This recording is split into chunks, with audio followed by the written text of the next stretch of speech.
We began with William E.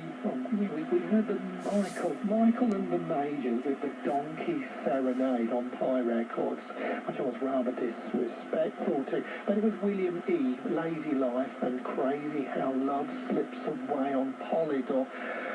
And we heard the Eiffel Tower, that's EYE-FUL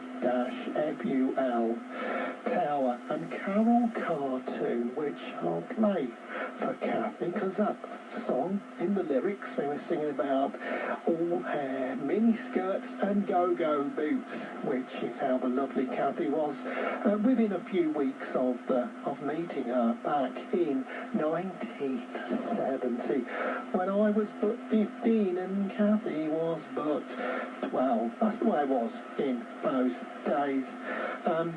The Universals, I Can't Find You, on Page One Records.